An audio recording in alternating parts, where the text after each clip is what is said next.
Why are they rejecting the candidate that the primaries produce? As of today, I don't know. Why are they allegedly threatening? Yeah, exactly. To reject? Yes, because it is.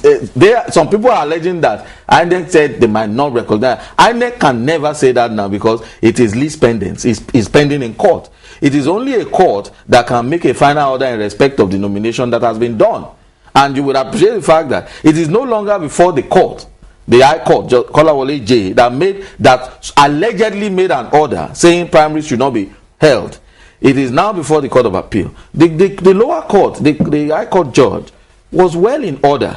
I mean, I heard yesterday that as soon as it was presented before him that they had gone to the Court of Appeal and that they are challenging his jurisdiction and that he should stay all proceedings. When he said sign it die, I mean, Mr. Agbari said signing that could be 3 days. No, it could be 10 years. That could be the end of the case before him. Because signing die in this particular matter, you interpret signing die in the context we are in now, which is that, I adjourn the signing die, pending the determination of, it's like he has granted a stay. Because by this week or next, Court of Appeal will start, the records will be before the Court of Appeal, and once the records have been transmitted to the appellate court, the lower court must hands off. So signing die means until the Court of Appeal determines whether I have jurisdiction. But usually someone says that, I was speaking with another colleague, and he said that usually it's the court that determines whether or not it has jurisdiction to hear a particular matter. Do you pray usually to another court to ask if another court has jurisdiction to hear a matter? Yeah, the court can determine whether it has jurisdiction. If an application is presented before it, asking it to determine whether it has jurisdiction. But what PDP has done is they have not presented such an application before him to determine if he had jurisdiction. And any lawyer will do that. Right? So what they have done is to take it before the appellate because they feel that this is a very, very dicey issue and they don't want to saddle the lower court with the responsibility of taking that decision because this is time-based, is a time-based application. They need to present a name 60 days before the general elections. So they're taking it to the appeal court. So that there's no need to waste time before you. And in such a situation, the appellate court is well in order to entertain the application, and because it's time-based, they want to determine it quickly so that there will be no controversy as at the time INEC has to decide who is the candidate, who is not. So if the Court of Appeal decides tomorrow, next week that, the court had jurisdiction, then it will relate back to the time the order was made, and then this primary election that we are talking about will then be a nullity. But if the Court of Appeal says, you never had jurisdiction on the basis of section 8710 to have granted such an order allegedly, then automatically that terminates the case totally. That's the end of the case before Oloyede. He has nothing else to talk about. And then it means that the primary election, the Court of Appeal decision will now relate back to the day the primary elections were held, and it will mean that the primary elections were in order, irrespective of the issue of whether INEC was present. I don't agree that INEC must be present. You know why people are a little bit confused now? Like, for instance, Sammy D, who's on our Twitter account, is also saying what most Nigerians are saying. Listen to you and listen to Mr. Agbaja and some other lawyers we've brought on this program. His direct quote here is that, after corruption, the biggest problem facing Nigerians are the lawyers. The lawyers are confusing everybody. Because you know why they say this. You come here, you quote from the Constitution copiously, as well as the Electoral Act. The same document your other colleague will also quote from. So they get a little bit confused and say, where there lies the superior argument or truth in all of this? I really don't want to throw the problem of this country at the doorstep of any professional. I don't want to say, for instance, even though that's what my high ask tells me, I don't want to say, the politicians are the cause of Nigeria's problems. I don't want to say that. Because, you see, the politicians, they loom larger than life now. And, a lawyer would earn his fee, earn his keep. So, a politician goes, you see that since the advent of democracy in this country, there's always, lawyers are always actively involved in every issue in court. We are always there to make the money. Now, that does not mean that any society that progresses, yes, the lawyers must be there. Any society that is also saddled with problems, the lawyers are usually there actively, because our job is to engineer the society by way of our presentations. But I don't want to, I cannot, so that's my constituency. For instance, if they tell me that, oh, buildings are collapsing in Lagos State, and I say, oh, it's the job of architects, they are our problems. I don't want to say that, because there are some people who are not architects who actually approve these buildings, and they sit down in their office, they are civil servants. So it's not something that you can ascribe to a particular constituency. The problem of this country, corruption now has nothing to do with money. I mean, stealing money. Everything, every fabric of our society has been corrupted.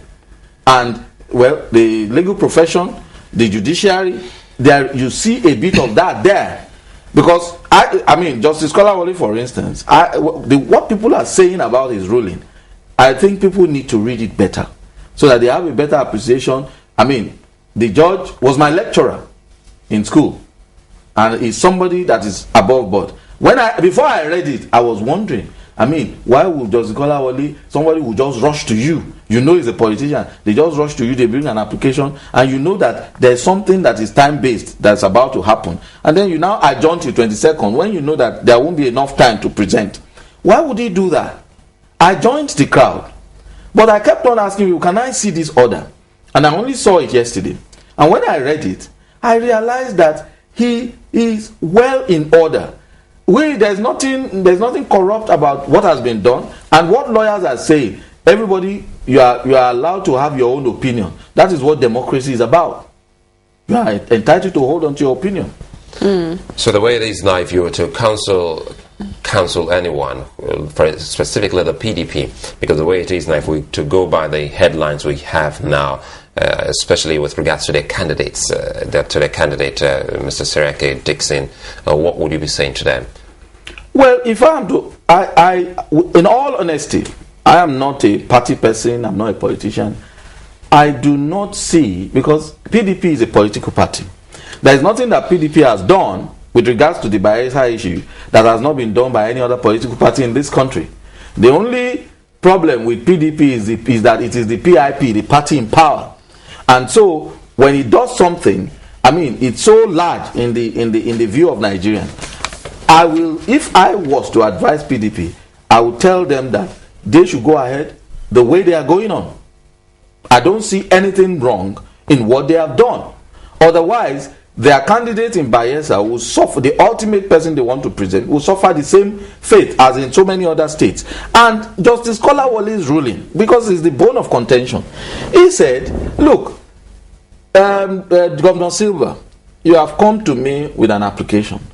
I do not see the irreparable damage, because the Electoral Act, as amended, empowers me to nullify anything they might have done that is against your interest, if I discover in the final analysis on this originating summons that they ought not to have even called for another primary election. So don't worry, the times have changed. Ono and Okeke or whatever is no longer the law. The law has changed, the Electoral Act has been amended, and I'm going to apply it totally. So if, for instance, the issue of jurisdiction had not arisen and all of them had gone back and PDP had presented his own position, the judge could still have said, well, even after hearing PDP, my position is still that what you did was wrong. Governor Silva should have been presented. But I couldn't.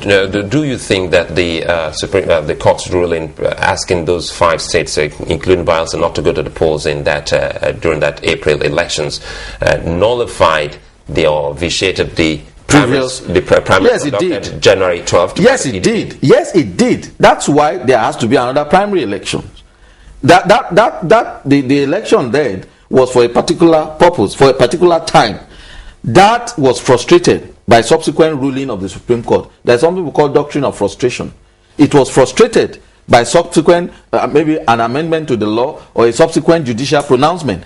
Having been vitiated thereby, it was important, and you need to appreciate the fact that the prayer before the court was in the alternative.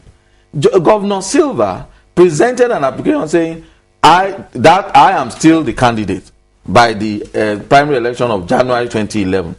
But in the alternative, if it is found that PDP is in order, then tell them that I must participate. There is also the doctrine of waiver.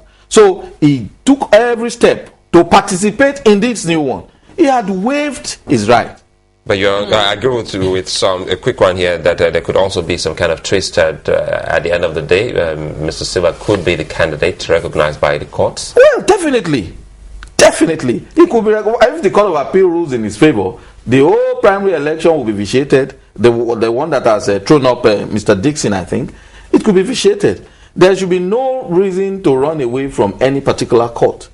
And there is a hierarchy. Is the Court of Appeal, it can still go up to Supreme Court. Because this is a pre-election matter. And so they can go up to the Supreme Court, and the Supreme Court may decide that, look, this is the person. If that happens, even after the election, just like Rotimi Amechi, he may just dance into the State House. You also see reason why Mr. Dixon should be joined in this particular matter. Oh, definitely. And I understand he has made an application. I don't think he's been joined.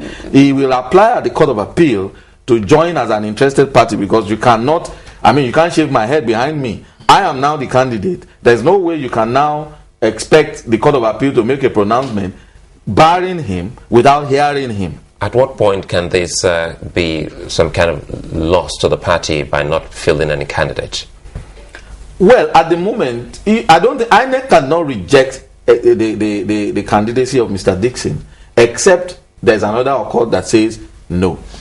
So, if for instance, it's rejected, and maybe the court, in its own wisdom, I don't think the court, because the court is not a machine. If the court, for instance, says, okay, the primary election is nullified, the previous election, primary election of January 2011 is no longer holding water, go back for another primary, automatically PDP is out in the cold.